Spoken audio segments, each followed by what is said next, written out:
इधर झारखंड में विधानसभा चुनाव होने में काफी वक्त बचा है, लेकिन अभी से बीजेपी और जेएमएम में शहमात का खेल शुरू हो गया है।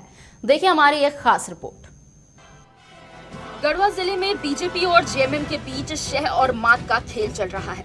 राजनीति तो पहले से ही चल रही थी, लेकिन रामनवमी के बाद इसमें गर्माहट आ गई है। दरअसल कंचनपुर पंचायत समिति सदस्य ने बीजेपी के पूर्व विधायक सत्येंद्र नाथ तिवारी पर मारपीट का आरोप लगाते हुए रंका थाना में हरिजन एक्ट के तहत प्राथमिकी दर्ज करा दी, जिसके बाद भाजपा ने भी बिना देर किए जेएमएम के 3 लोगों पर हरिजन एक्ट का मामला दर्ज कराया। अब मामले में ट्विस्ट तब आ गया जब पंचायत समिति सदस्य ने मीडिया के सामने आकर ये बयान दिया कि जेएमएम के लोगों के कहने पर हमने केस दर्ज किया था। अब इस बयान के बाद गढ़वा की राजनीति तेज हो गई है। मेरे साथ यह बात है कि हमारे बीच और तिवारी जी के सत्येंद्र नाथ तिवारी जी के बीच मैंने होच पोच हुआ था तू में, और उसी में हमारे अभी मैं झारखंड मुक्ति मोर्चा में हूँ, तो मेरे झारखंड मुक्ति मोर्चा के कुछ सदस्यों ने मुझे मतलब दिग्भ्रमित किया और दिग्भ्रमित करा के मेरे तरफ से केस करवाया। और जब मैं समझ गया कि यह केस जो मैंने किया है बहुत गलत किया है, इसलिए कि मैं 12 साल से तिवारी जी के साथ एक दोस्त के समान मैं बीजेपी में रहा था, और एक कारण के चलते मैंने बीजेपी को छोड़ा, और जैसे ही छोड़ा तो उन लोगों ने मुझे अपने पार्टी में शामिल करा लिया।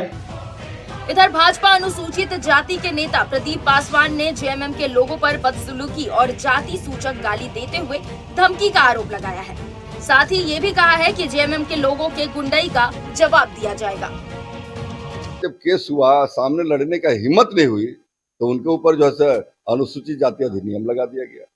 आपने देखा होगा कि डॉक्टर के साथ लोगों ने जाकर के मारपीट किया, और जब डॉक्टर लोग आंदोलित हुए तो उनके ऊपर भी अनुसूचित जाति अधिनियम लगा दिया गया।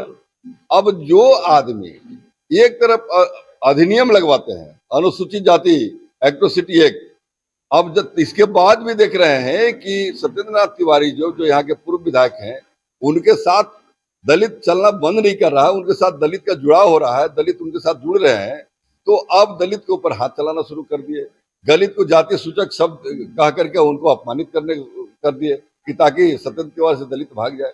उनके द्वारा रंका थाने में उसी दिन एफआईआर दर्ज कराया गया है सत्येंद्र नाथ तिवारी के खिलाफ में, और शाम को सत्येंद्र नाथ तिवारी के इशारे पर उनके लोगों के द्वारा उनका अपहरण कर लिया जाता है। इसका भी सूचना उनके पुत्र नंदूराम के द्वारा थाने में दिया गया, जिसका 2 तारीख को रजिस्टर हुआ है केस अपहरण का। मैं मांग करता हूं प्रशासन को, आप लोगों के माध्यम से प्रशासन से मांग करता हूं उस पर कड़ी से कड़ी कार्रवाई करें, और जो हम लोगों को परिवार के साथ ज्यादती करेंगे, हम लोगों का जो प्रताड़ित करने का काम करेंगे, उससे हम लोग हमारा समाज उनके साथ कड़ा से कड़ा रुख अपनाएगा और ईंट का जवाब पत्थर से देने का काम करेगा। अच्छा, अभी तो बहरहाल ये देखने वाली बात होगी कि जेएमएम और बीजेपी के बीच छिड़ी ये जंग कहां जाकर थमती। समाचार प्लस के लिए गढ़वा से वीके पांडे की रिपोर्ट।